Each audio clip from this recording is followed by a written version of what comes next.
Hi, good afternoon, everybody, and welcome back to Series 6 of the Climate Pioneers Show. This series, we are discussing the challenges around scaling deep tech solutions within climate. Throughout the course of the series, I'm speaking to investors, founders, venture builders, and other key ecosystem players who are all focused on the common goal of scaling and commercializing groundbreaking deep tech innovations. We're going to be exploring how to prepare for the challenges that deep tech companies often face when it comes to fundraising, scaling, team building, and commercializing. And we'll hear stories of those who have successfully scaled to Series A and beyond. So whether you're a founder yourself, somebody who's embarking upon that startup to scale up journey, perhaps you're an investor who's interested in understanding more about investing into deep tech solutions, or maybe you're somebody that's just really passionate about climate innovation and you want to hear about all the cool things people are building. Whatever your background, hopefully throughout the course of the series, there should be something for you.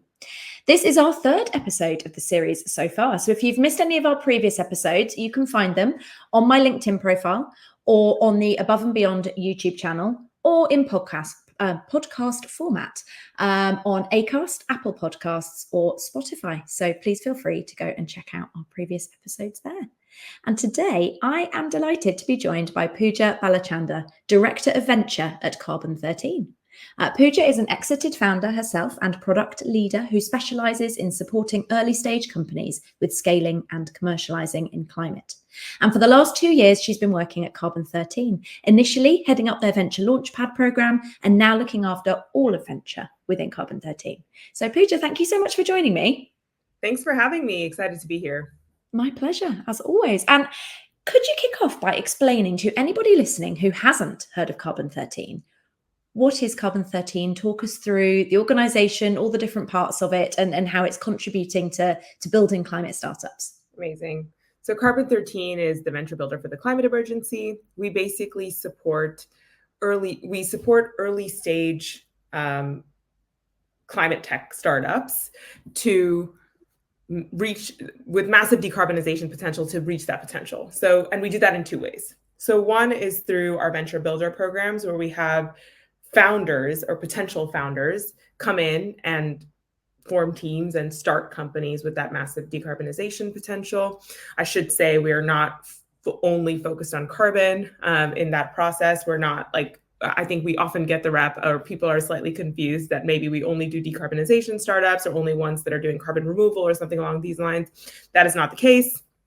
We really do look at climate broadly defined and carbon as sort of just the building block of all life on our planet and thinking about all of those systems that keep our Earth in balance. And so for example, like if you're working on something in biodiversity or something in water or something in adaptation as well as mitigation, all of those still fall within our remit. So that being said, one way of doing this is through our venture builder, where we bring together aspiring founders to form teams and start those companies with that massive impact potential. And then the other side is the venture launchpad, which is what I used to head up only. That program brings in early stage, so like pre-seed, seed stage climate tech startups, and we support them with basically getting to that next level of being able to raise an institutional round. And in the process, across both of those programs, we found that like deep tech is a significant theme. So I think more than 50% of the startups in our portfolio, I think we would consider our hard tech or deep tech startups. Oh, wow.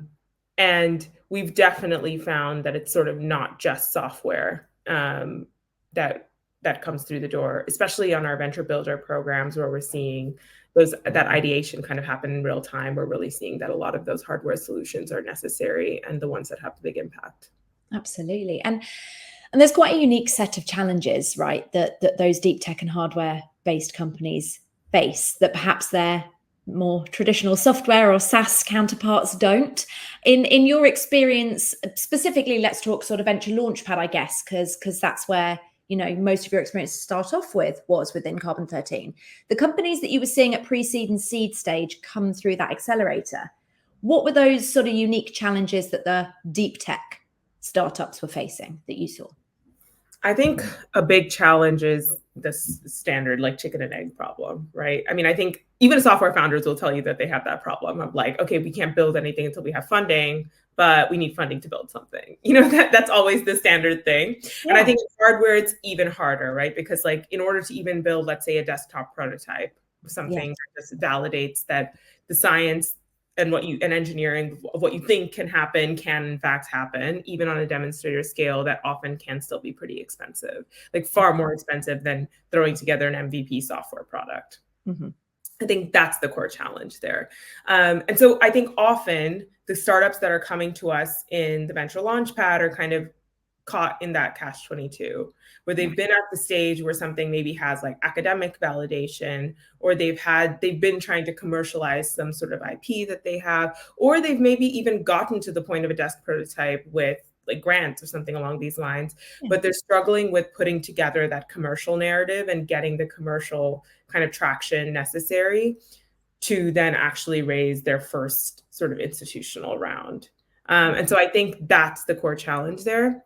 And what I've found is often that in the absence of, you're obviously taking on a lot more technical risk when you're investing in a hardware startup. Because you just assume there's so many ways that it can fail, right? There's an idea that like, okay, actually just like taking theory to practice, even on a prototype scale, it fails at that level. Yeah.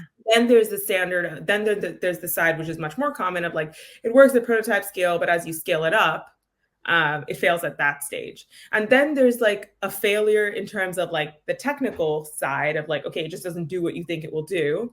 But then there's the other side of a failure in terms of economics, right? That it just isn't, it isn't cost competitive, and it never will be. It's and like that's a challenge, or it's not drop-in. Like, so it requires that whoever you're selling to changes their processes or changes their equipment or changes their, like way of doing things super significantly. And that's too much of a switching cost for them to bear. And so like, there's so many ways that it can fail at that scale stage as well. And so I think because you're taking on so much more risk as a hardware investor, you're almost having, as a hardware founder, you're almost having to make up for that technical risk with commercial traction. And I think that's the core challenge is, and then because they're finding that they have to make up for that risk with more of the commercial traction, either like the first challenge that venture launchpad startups come in with is like, that's actually not super clear. They're thinking that they really do have to build that technical thing before they can start having any commercial conversations at all. Or there's the other element of like, they're just not quite sure how to get that and what commercial traction means in this context. And I think that's what we help with a lot in Carbon13 and during the program. Absolutely. Yeah. Okay. And so in gaining that commercial traction, how is that process different, do you see, for more of a hardware-based business than a software-based business? Obviously, that again is going to be a much longer process, I would imagine. As you said before, there may be that they need to adapt certain parts of their process to fit this technology in, to test it, to pilot it. So how is that different, hardware versus software? And what are some things that hardware companies can do to start to gain or evidence that commercial traction to help with the fundraising? I think it helps. I think let's start like by working backwards slightly, right? So like the North Star for any of these hardware startups is that it's cost competitive with the status quo or cheaper, ideally, and that it's drop into existing processes, and that it will help the company either save significant money and or help their company, help their client. That's what I mean. Yeah. But it will help them either save significant money, unlock a new revenue stream, or avoid a significant cost. Right. Maybe all of the above, right? But I think like you need to start with that kind of like very clear North Star of like, okay, we need to be cost competitive with the status quo. We need to be able to work towards being drop into existing processes. Or if either of those things are untrue, you need to be able to justify it with one of these three, at least one of these three things, right? Like you're saving someone significant money, you're making them significant money, or you're helping them avoid a significant cost. So I think that's the first thing. Then it's like, okay, how do you prove those things at the stage that you're at? So at the first stage where like you don't have any money, you haven't even done like a desktop prototype, maybe you have like just the academic idea that this is like something that could work and it's credible, right? Like there's two things that kind of like I would say count as like traction in this stage. So one is the credibility of your team. Like I think you're leaning on that so heavily, and Carbon13 definitely, especially in our venture builder program, I think like that's what we really select for, is that if anyone were to do it, you kind of at this, honestly, like a lot of the investors are also not experts in these fields. So to some extent, it's like, does someone believe that you know what you're talking about? Like, so I think like if your resume can project that that's the case, and your team can project that that's the case, then you know that's like a significant amount of the journey already, especially at pre-seed. Right. The next bit is like your unit economics and having a really and your product roadmap. So I would say like your product roadmap being super clear of like, okay, you know exactly what you're going to do next, and you know what needs to be validated and when and why, and you can explain that in plain language. I think that's super key. And then the other side is like the unit economics that are associated with each of those steps. So you need to be able to like, so for example, like when a startup pitches me and says that they think that at scale, the cost of energy inputs will go down by 10x. My first question is going to be like, why do you think that? And like, to be honest, like, I don't know. Like, I'm sure they, like, I'm looking for them to honestly educate me at that stage, which of course goes back to, you know, your team needs to be credible. And like, I need to believe that that's true. But then the other side is like, we're looking, like, you need to have a really coherent answer to that question of like, when you say that your unit economics are here right now, and they'll be here in 2 years' time, and they'll be here in 5 years' time. And that's tied to the number of clients that you have, the partnerships that you're able to make, the negotiation you're able to do in terms of your inputs, like, you know, all of these things. You need to be able to explain that super clearly, and then make that seem credible. So I think the unit economics and having a good grasp of that is super key. I mean, like, you won't even, I think there's so many like venture launchpad startups, which it's totally normal and acceptable that during your interview for the venture launchpad, we often, like, if you ask them, you know, what's the payback on a new plant? So like, let's say like someone has invested in, you know, integrating your technology. What's the payback for them on that investment of like, you know, changing their paying you, and then also changing their systems or whatever? Like, how many of whatever that they're selling do they need to sell through using this product to make back their costs? And like, people often don't know. And so that idea of like, what's that payback period now versus what will it be in 5 years? How many customers do you need to reach? What's your go-to-market to actually reach those customers? Do you know how they work? You know, like, you almost need to have like much more clarity in terms of that strategy in order to really that's what commercial traction to some extent like looks like. It's just like knowledge on a theoretical level. And then you want like the traction bit comes from like, okay, like there are customers that actually back up those assumptions. So if you say that like eventually I'll be able to reach customers through these like manufacturing distributors, because there are like these middlemen that like actually do all the equipment sales. Like, you know, it's very rare that people actually purchase it directly. And then you have an LOI with one of them that says that if you hit these 3 targets of performance, then they're excited about working with you. Then it's like, okay, like you're saying it's a coherent story and it's backed up by someone who is in the field. Right. So I think at this stage, that's the level of commercial traction that we're looking for. It's like, you know what you're talking about, you're a credible team, and you have like the receipts to say that like, okay, whatever you're saying actually does make sense to people that are in the field. And to be honest, all of this can be done. It's all theoretical and no money has changed hands, right? Like, I think all of this, like, so, which is why I think we often like don't buy that people can't have commercial conversations before they have a prototype or before they have a product. And so I think like that's like a common misconception that we often support our hardware startups with getting past in the venture launchpad in order for them to raise even that first bit of money. And I think, to be honest, even grant money, you kind of need that level of interest. Yeah.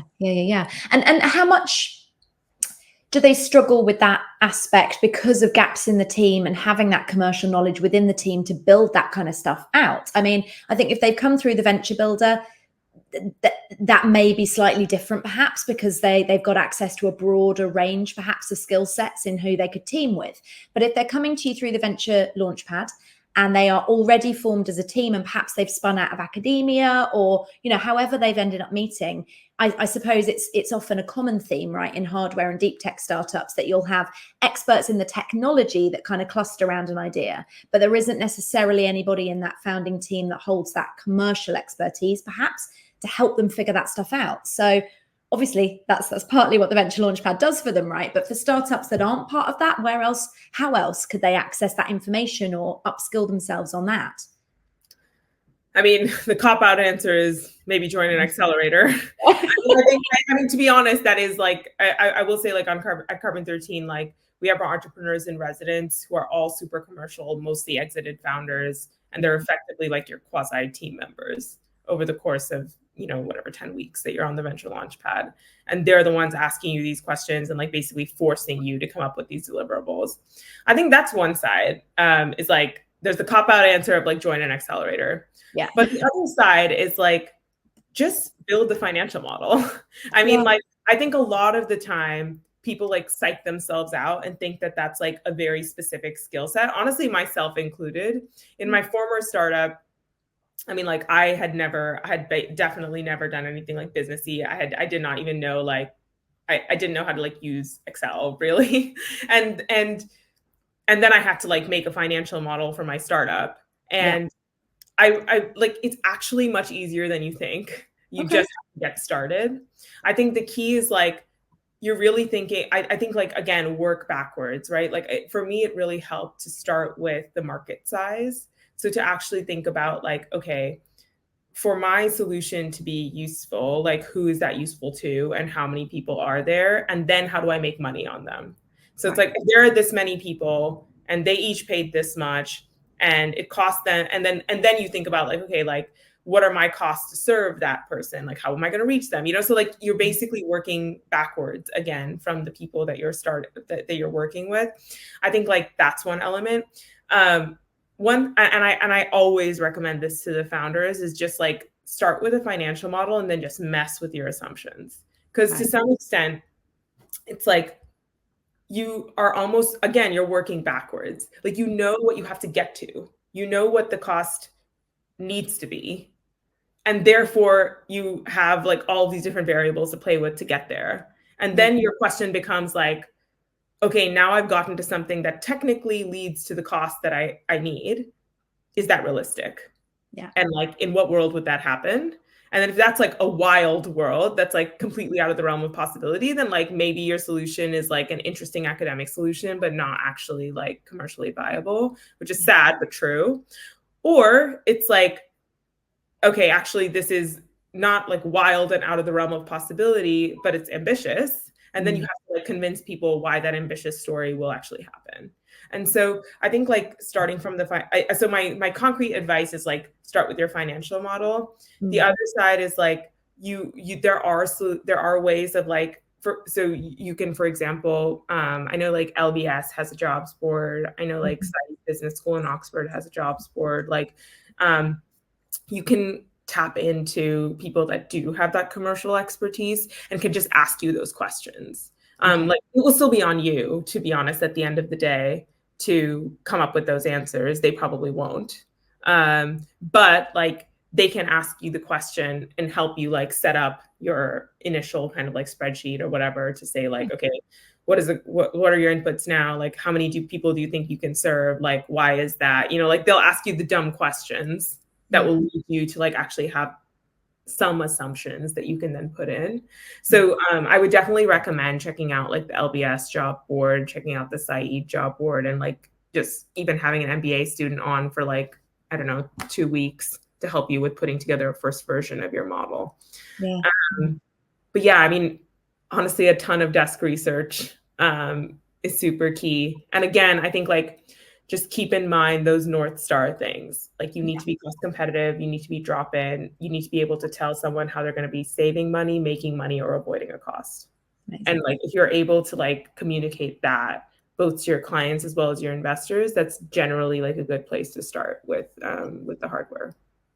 And in terms of founding team, because team obviously being a really crucial part of that, right? And you said when they're going out for investment and they're speaking to funds, they're going to need to convince them that they've got the best team possible to solve this problem, and a credible team. But what skills do they need at minimum in that team? So would you take someone on the venture launch pad, for example, that was a solo founder? If not, and there were two of them, like what's the kind of minimum core skill set needed in that founding team? Doesn't necessarily need to be number of founders, but what kind of things do they need to have ticked off that investors, what gaps are bearable at that stage? Yeah. So I'd say it's like, I mean, high level, it's technical, commercial, subject matter, right? Like that's kind of like the three. So you need someone technical who's capable of executing. I think in hardware that can actually be two separate people. So there's like a science person who brings the knowledge, may or may not be capable of executing on it, because often like you need an actual builder. Yeah. Like a mechanical and or software engineer. Also, by the way, like there's almost no hardware solution that doesn't have software, right? So you still need like someone with data and all that side too. So like you probably have like, so you're looking for someone to build it. You're looking for someone with the knowledge. And there's knowledge on the technical side, as in like the sort of science side.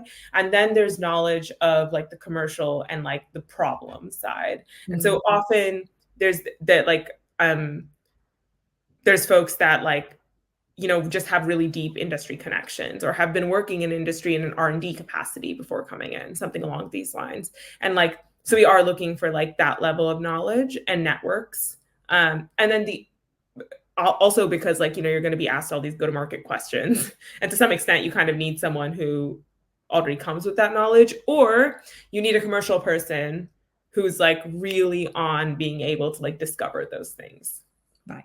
And so I think like on the hardware side is often where we're like a bit more lenient on the commercial knowledge required coming in on the founding team.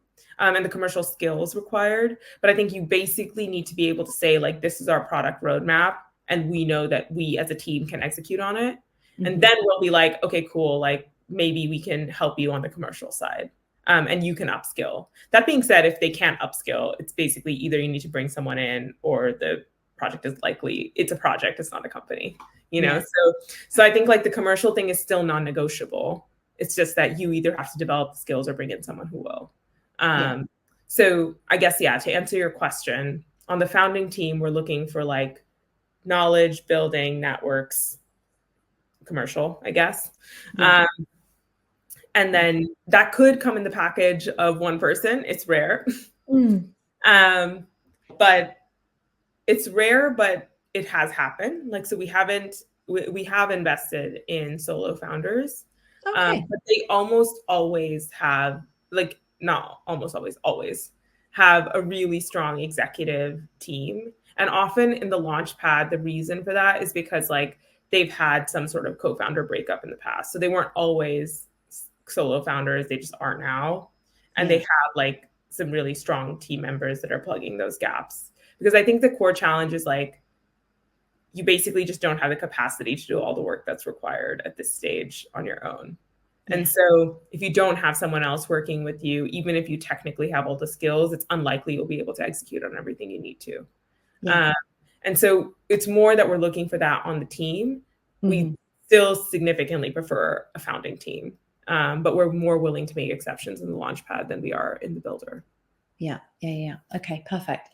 And when it comes to supporting hardware and deep tech businesses, and this is on kind of both sides now, both Venture Launchpad and on the normal venture builder program, how does the support that they get, or the program, or the route that they follow differ to that of somebody building more of a SaaS-based solution? Because there's so much more to think about, I would imagine. What lab space are they going to build this thing in? And there's just so many more variables, I suppose. So does the path that they follow, the sessions that they have, the program they follow differ? Actually, no. I think that's the surprising thing. So to some extent, I think we could offer more that's specific, but the challenge is that like for hardware startups, there's not much that's super generalizable. Okay. Like, it's so specific to each of the hardware startups that like, it's much harder to say like, okay, this is the path, like in the same way as a SaaS startup. I mean, like even just like if you look at your metrics, like a SaaS is like, okay, engagement, retention, growth. That's literally the three things that matter. And I guess like revenue, to the extent that that's like associated with each of those things. But like the metrics for success of whether your product is working is those three things. And the faster you can get to those metrics, the better. I think in this case, you still have to like, and I often like literally, and because these startups are often pitching VCs that are used to investing in software, and like the whole model is sort of built for software, you kind of do end up having to sort of like use your creativity to like apply those metrics to your hardware startup.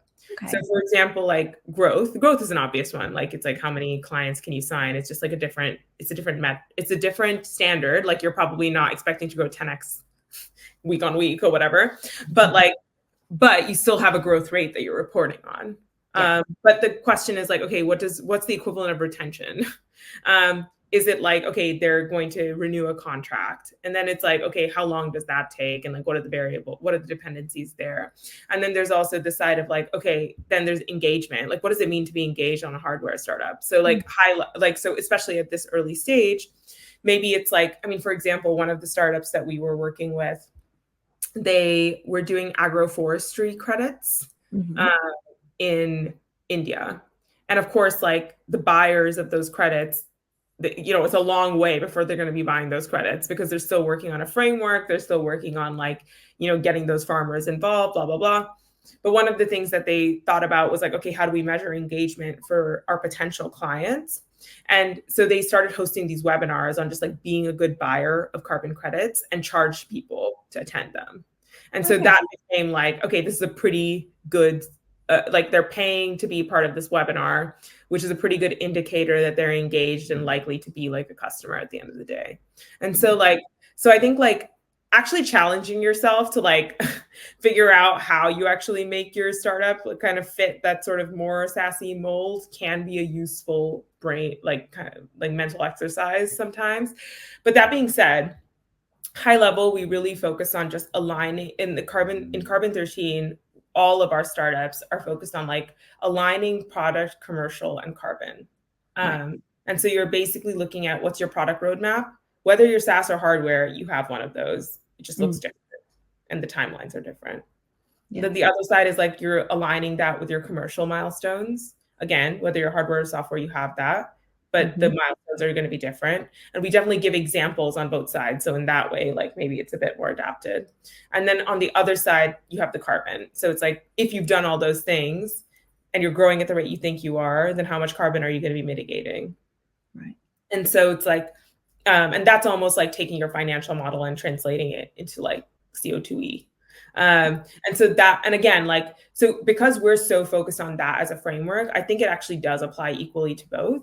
We just try to use like examples that and use some of our like know-how around just like, okay, these are the numbers that you need to have a handle on if you're a hardware startup. And again, it's the same, right? Like on a software startup too, you would be asked like, what's your go-to-market? How are you going to be like, what are the costs of your inputs? Like it's just that now you have a way bigger list of inputs, right? So I think like sometimes it can be, you're being judged on a software framework to some extent. So it's like, I don't know that it's like overly useful to come up with a completely parallel one. As much as it is to just think about like, okay, how are you going to come up with credible numbers for those things and still use that vocabulary and framework to describe your path? Yeah. I suppose at that really, really early stage where they're building this solution from scratch within the venture builder, one of the big points of differentiation, I guess, is going to be around IP, and how much more important that is with a physical solution than it is with a software-based solution.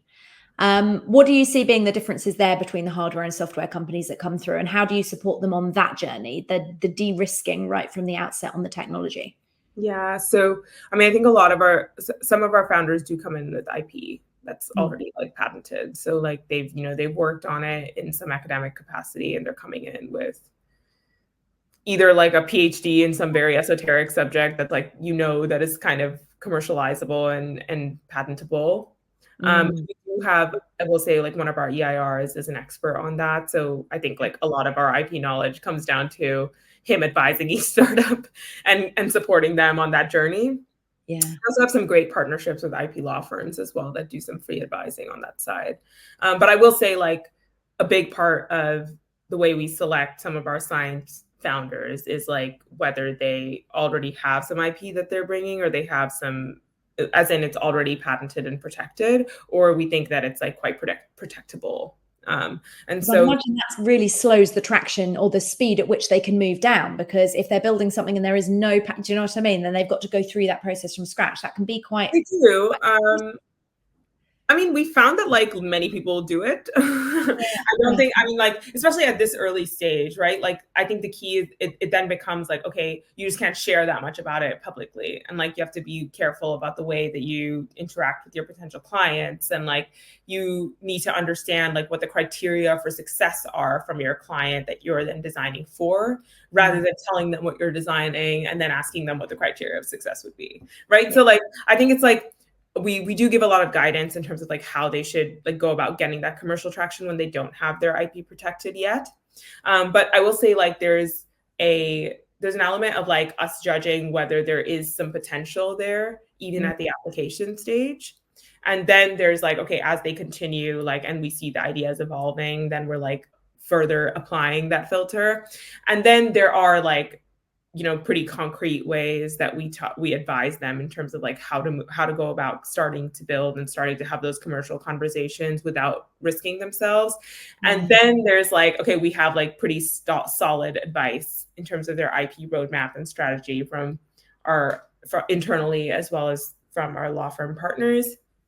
And then most of our startups end up like actually raising some money to pursue that patent process as well.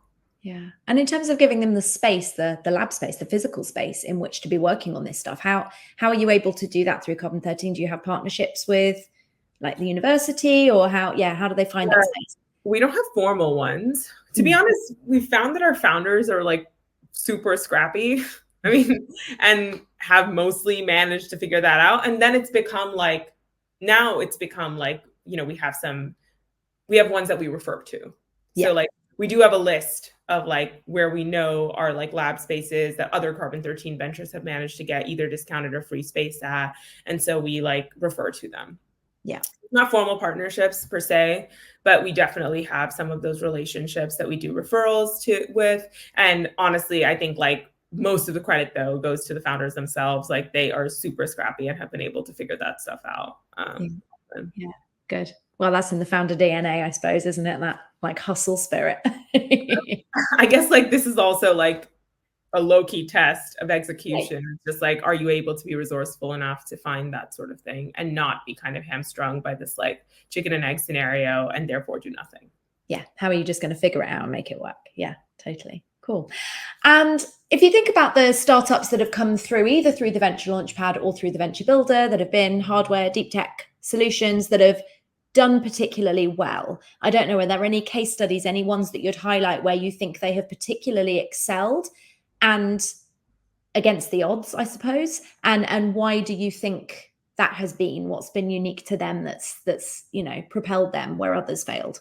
I mean, I can use the example of Samudra. I'm sure you know Joy. Yeah.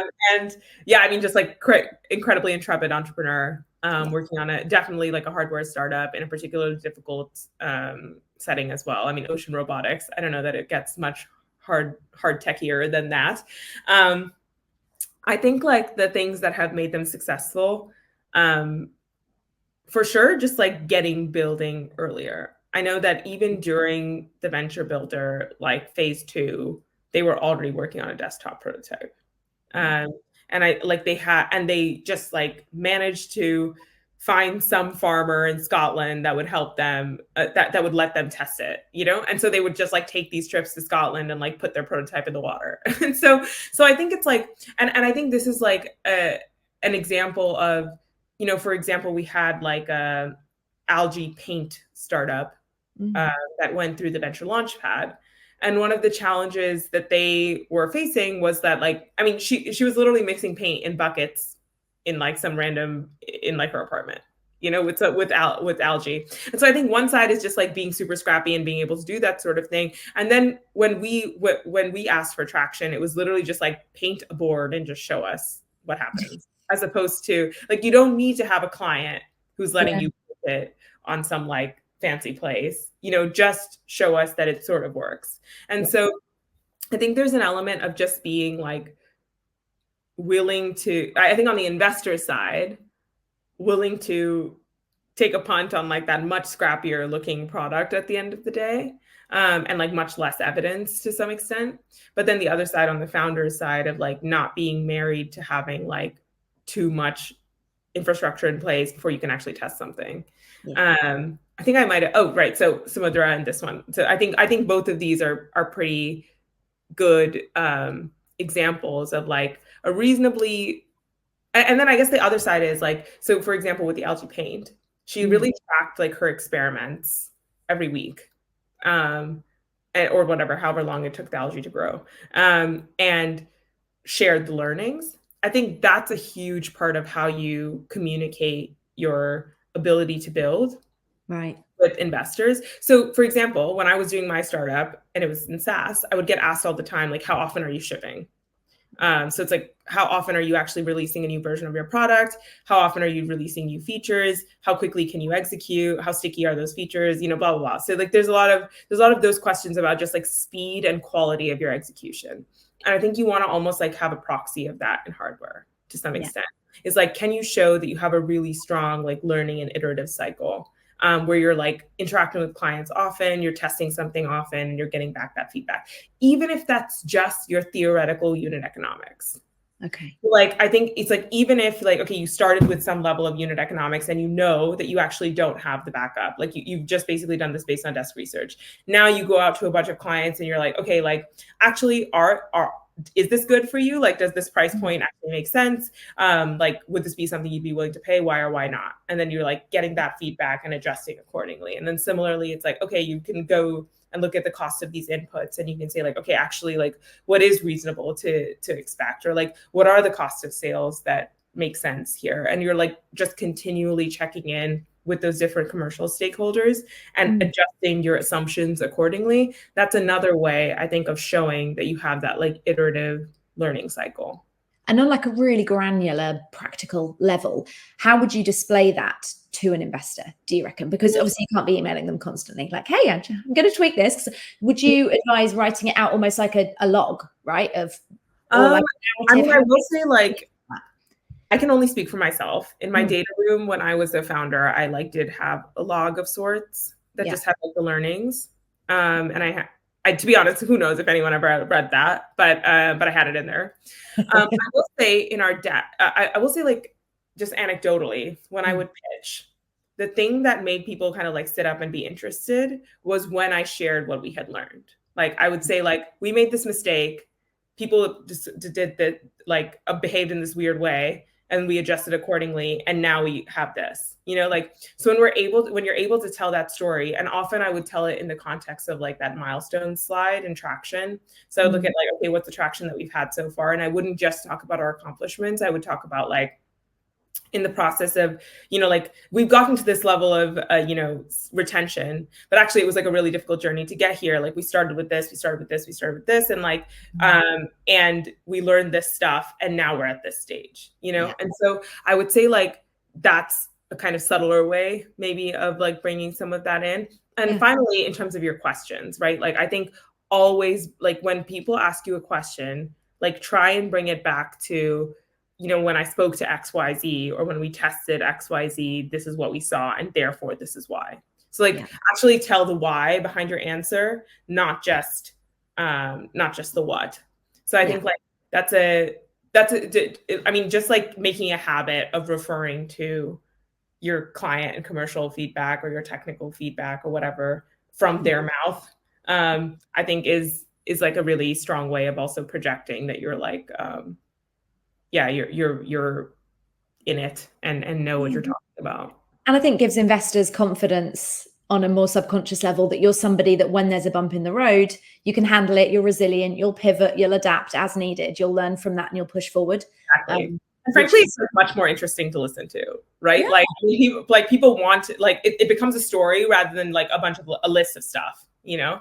So I think like it's more engaging. I think it projects the right thing, and shows that you have that test and learn cycle.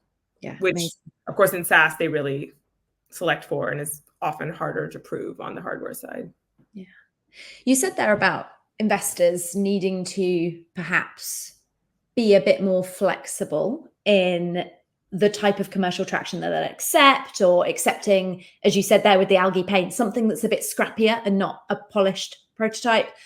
What other things do you think could be improved on the investment and the fundraising side? Or if you're looking at the fundraising landscape as it sits today for hardware companies, what could be improved, changed to make it easier for these companies to access the capital that they need and to build?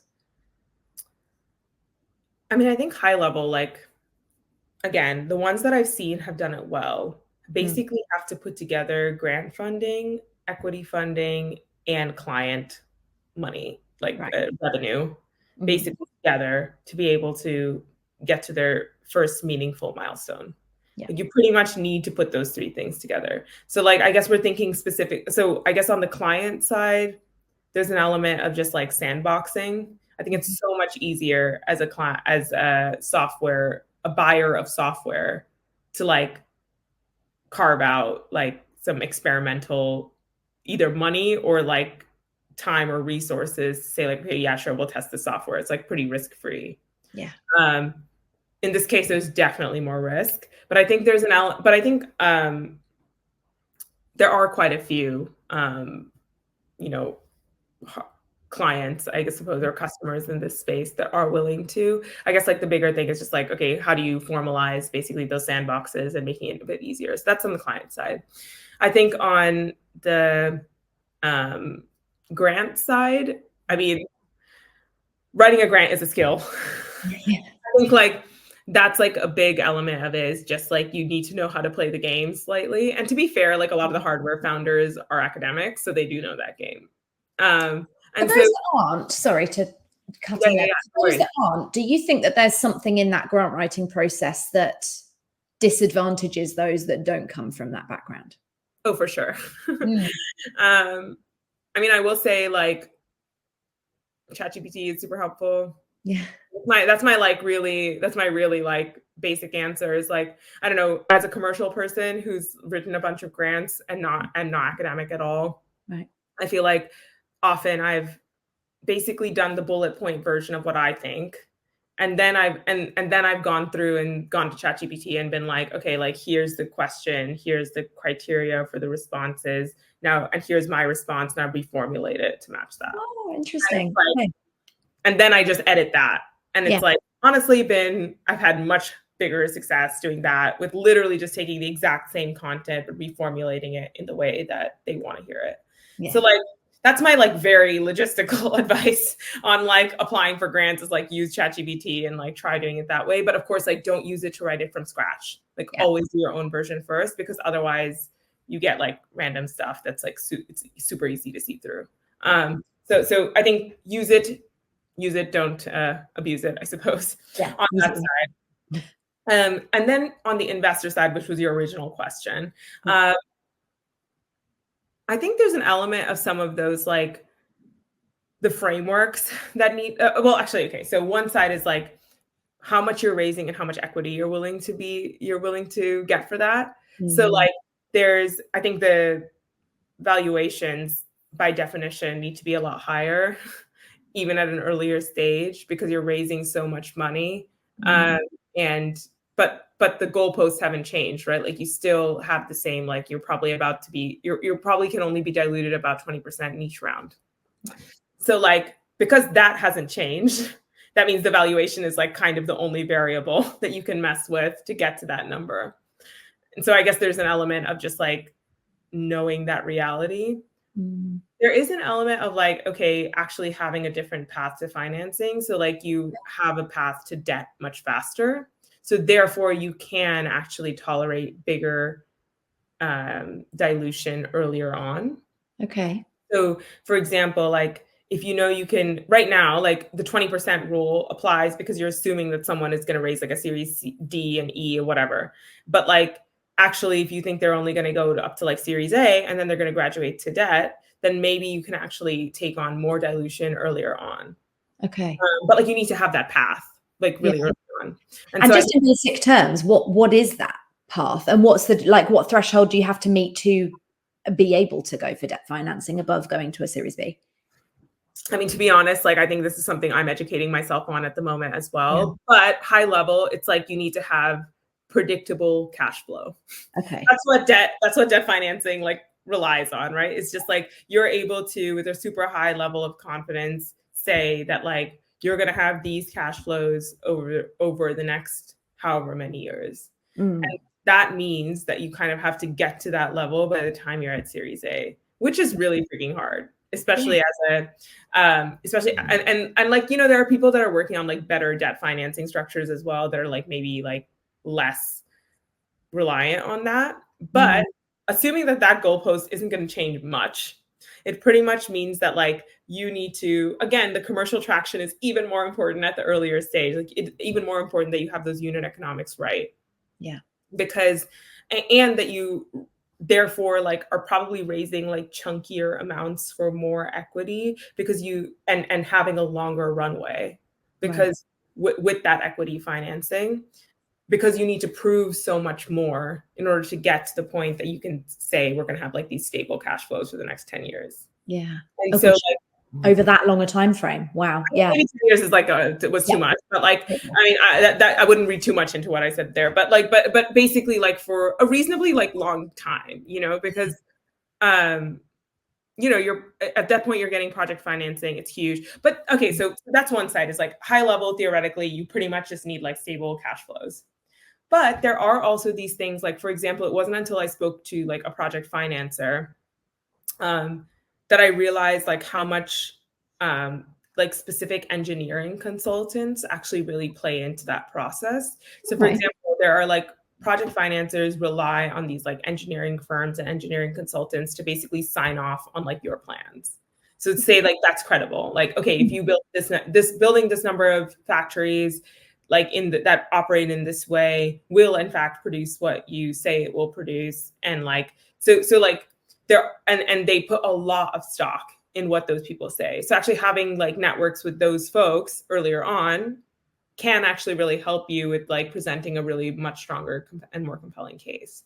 But I think like that sort of thing, like you wouldn't know until you spoke to a bunch of project financiers. And so like, and so I think like, as a founder, you're learning all the time. This is one more thing to learn, is like, what's that path? And then the investors, I guess, need to adjust accordingly, right? You're basically adjusting for like, you're raising more money, you're accepting more dilution, you have a different expectation of when you're going to exit, and you know that they're going to need a longer timeline and more flexibility, maybe more buffer or whatever for things to fail and you to pivot, and the pivot's being more expensive and all of these things in the interim. So I think like that's my like slightly wishy-washy answer, but I think like there's basically two sides to it, right? Like you either need to like increase valuations quite significantly to stick with that 20% rule because like that's what's necessary to raise all the financing you need, or you need a really credible path to getting it de-risked enough to go to debt pretty fast. And therefore like the goalposts change.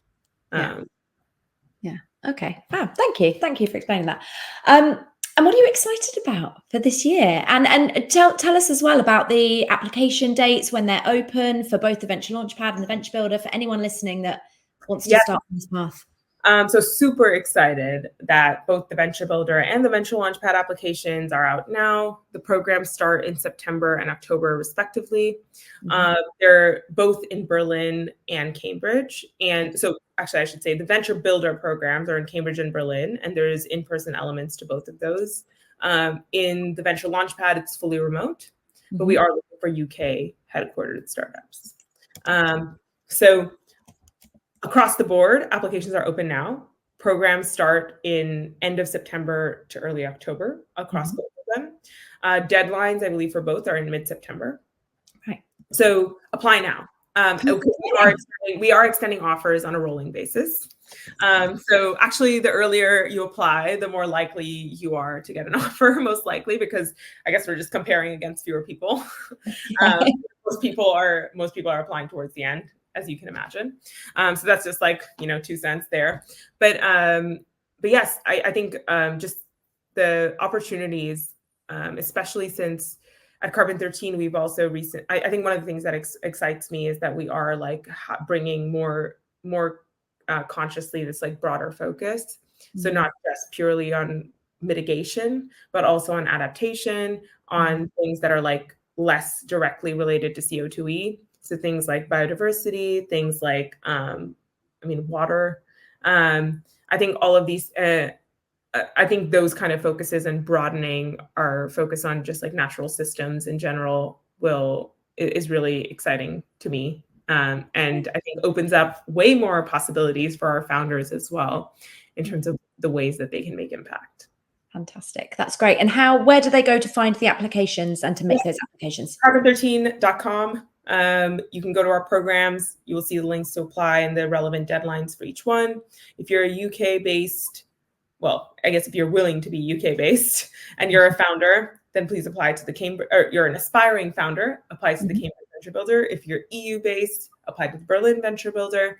And if you already have a climate tech startup and you're looking for the kind of, especially if you're in hardware, given this conversation, and you're looking for the kind of support I was talking about in terms of that commercial, basically helping you get that commercial traction and packaging what you've done in such a way that it's investable, even at this really early stage, then please apply for the Venture Launchpad.